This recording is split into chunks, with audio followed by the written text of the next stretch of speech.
ব্যক্তি জীবন নিয়ে বরাবরই রহস্যের বেড়াজালে নিজেকে মুড়িয়ে রাখেন চিত্রনায়িকা বুবলি। মেগাস্টার শাকিব খানের সাথে তার বিয়ের সন্তান নিয়ে আলোচনা সমালোচনা যেন নতুন কিছু নয়। এবার ফের বুবলির অন্তঃসত্ত্বা হওয়ার গুঞ্জন উঠেছে সিনেমা পাড়ায়, আর তা নিয়ে নেটিজেনদের চর্চা তুঙ্গে। বর্তমানে সিনেমার পাশাপাশি ফটোশুট, শোরুম উদ্বোধন নিয়ে ব্যস্ত সময় পার করছেন নায়িকা। এসবের মাঝেই ফের শাকিব বুবলিকে নিয়ে নতুন গুঞ্জন চাউর হয়েছে। বুবলি নাকি অন্তঃসত্ত্বা হয়েছেন। গেল বছরের শেষের দিকে ছেলে বীর ও সাবেক স্ত্রী বুবলিকে নিয়ে যুক্তরাষ্ট্রে দীর্ঘ ছুটি কাটান শাকিব। এরপরই প্রকাশ্যে আসে নায়িকার অন্তঃসত্ত্বা হওয়ার গুঞ্জন। এদিকে অন্তঃসত্ত্বা হওয়ার বিষয়টি নিয়ে বরাবরই কৌশলী হয়েছেন বুবলি। দোষটা পেয়েছেন এআই বা কৃত্রিম বুদ্ধিমত্তার উপর।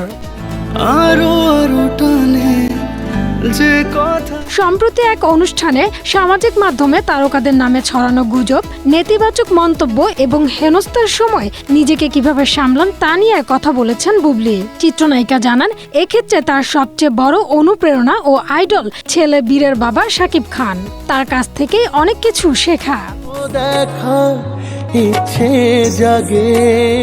তিনি প্রায়ই একটা কথা বলেন, সব প্রশ্নের উত্তর দিতে নেই। হিংসা, হতাশা থেকে অনেক কথাই বলে মানুষ। সেসবের জবাব দিতে গেলে কাজটাই আর করা হয় না। তোমার কাজই তোমার হয়ে কথা বলবে।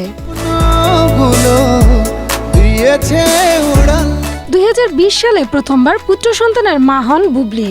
যদিও ছেলের জন্মের খবর প্রকাশ্যে আনেন প্রায় 2 বছর পরে।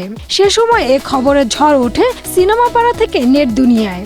এবারও অন্তঃসত্ত্বা হওয়ার গুঞ্জনে নিশ্চুপ ভূমিকায় পালন করছেন বুবলি।